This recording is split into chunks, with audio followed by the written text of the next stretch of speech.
네, 여러분 안녕하세요. 허창우 박사입니다.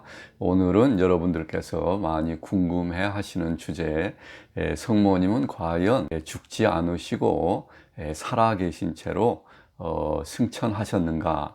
아니면 성모님은 예수님처럼 죽으시고 부활하셔서 승천하셨는가 하는 주제를 가지고 여러분들과 나누고자 합니다. 그런데 오늘 주제에 대해서 말씀드리기 전에 한 가지 분명히 해야 할 점이 있는데요. 그것은 바로 성모님께서 죽지 않으시고 바로 승천하셨든지 아니면 죽으시고 부활하신 후 승천하셨든지 관계없이 성모님의 영혼과 몸이 모두 함께 승천하셨다는 것입니다. 그 부분에 대해서는 모든 가톨릭인들이 모두 다 같은 생각을 가지고 있습니다. 즉 성모님께서 영혼과 몸이 함께 하늘로 들림을 받았다는 것이지요. 그런데 오늘 주제는 조금 이견이 있는 주제이죠. 성모님이 죽으셨다 아니면 죽지 않으셨다.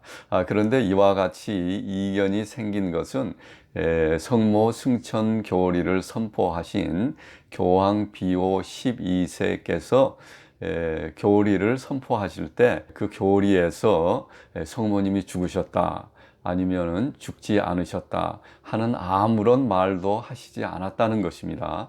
그렇기 때문에 사람들이 자기가 생각한 대로 해석을 하는 것이죠. 그래서 어떤 분들은 성모님께서 죽으셨다, 어떤 분들은 교황께서 죽으셨다는 말을 하지 않았기 때문에 죽지 않으셨다, 이와 같이 해석하는 것입니다. 우선 교리를 살펴보기로 하겠습니다.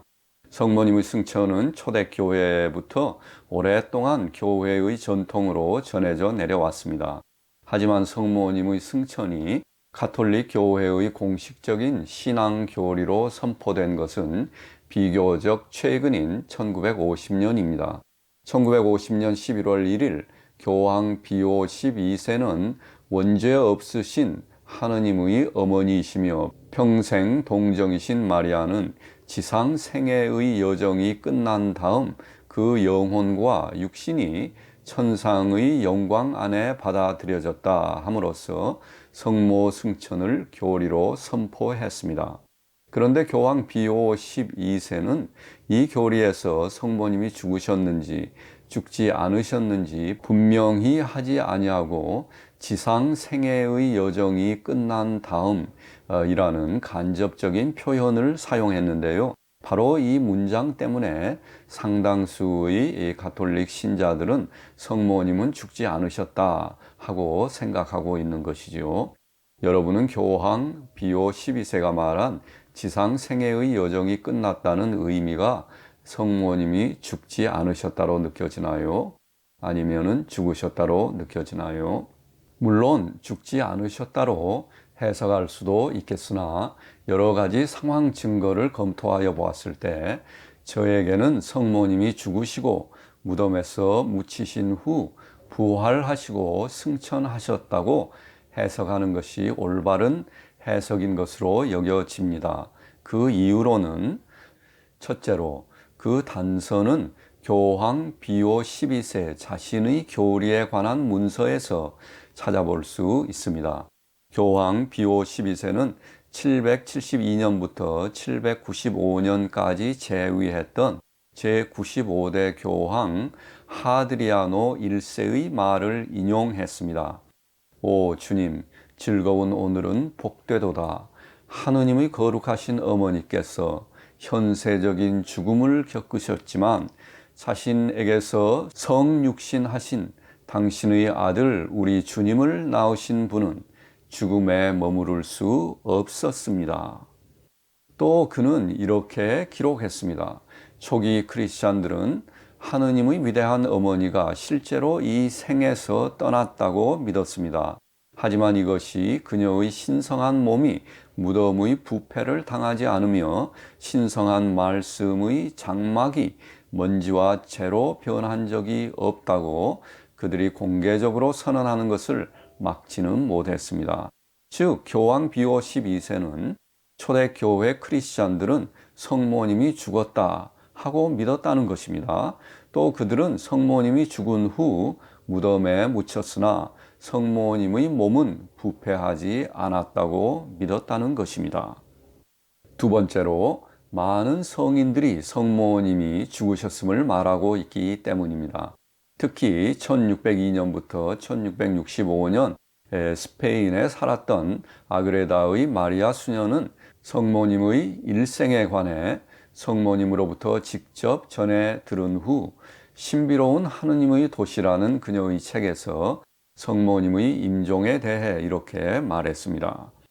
그녀의 신성한 아들은 그녀에게 축복을 주셨고 하늘의 신하들 앞에서 그녀에게 다음과 같이 말씀하셨습니다. 내가 나의 거할 곳으로 선택한 나의 사랑하는 어머니, 당신께서 이 죽음과 세상의 삶에서 떠나 나의 우편에 당신을 위해 준비된 보좌를 얻어 영원토록 누릴 아버지와 나의 영광으로 갈 시간이 되었습니다. 그리고 나의 능력과 나의 어머니로서 나는 당신을 죄로부터 자유케 하여 세상에 오게 하였으므로 당신이 이 세상을 떠날 때에도 죄가 당신을 만질 권리가 없으며 허락도 없을 것입니다. 당신이 그것을 통과하지 않기 원하시면 지금 나와 함께 오셔서 나의 영광에 참여하십시오. 가장 신중한 어머니는 당신 아들의 발 앞에 엎드려 기쁜 표정으로 이렇게 대답했습니다. 내 아들과 나의 주여, 당신의 어머니와 당신의 종이 다른 아담의 자손들처럼 자연적인 죽음의 공통의 문을 통해 영생에 들어가게 해 주십시오. 나의 참 하느님이신 당신은 죽지 않아도 되지만 죽음을 당하셨습니다. 그러므로 내가 삶에서 당신을 따랐듯이 죽음에서도 당신을 따르는 것이 합당합니다. 그리고 구세주는 성모님의 청을 들어 주셨습니다.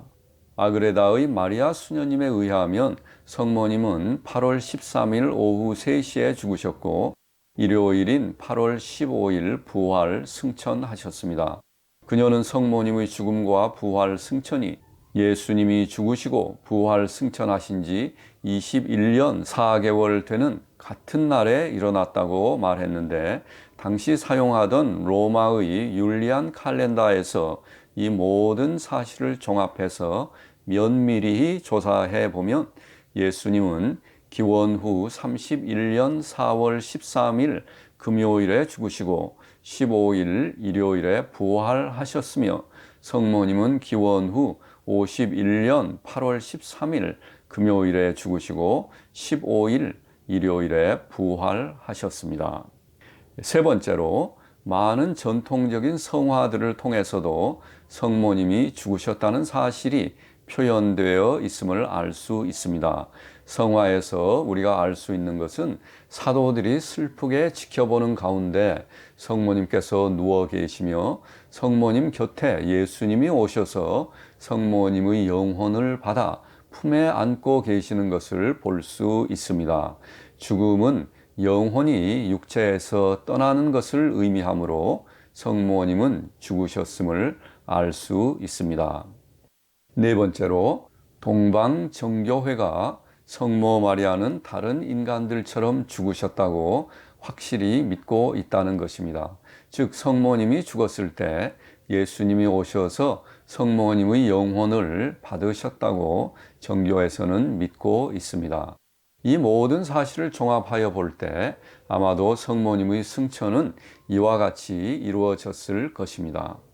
기원 후 51년 8월 13일 금요일 성모님은 눈물을 흘리며 슬퍼하는 예수님의 제자들에 둘러싸여 임종을 맞았습니다. 오후 3시가 되자 예수님이 오셨고 성모님은 자신의 영혼을 예수님에게 드렸습니다. 죽으신 후에도 성모님의 시신은 밝고 찬란한 빛으로 둘러싸여 있었는데 제자들은 시신을 바위 동굴 무덤에 넣고 큰 돌로 문을 닫았습니다. 동굴 속에서 성모님의 시신은 여전히 밝은 빛에 둘러싸여 있었고 영혼이 떠났지만 시신은 부패가 진행되지 않았고 무덤에서는 신비로운 천상의 노랫소리가 계속 울려 나왔습니다. 그리고 3일 후인 8월 15일 일요일 새벽 예수님은 성모님을 죽으신 후 사흘 만에 부활시켰으며 부활하신 성모님은 예수님에 의해 천국으로 들림 받았습니다.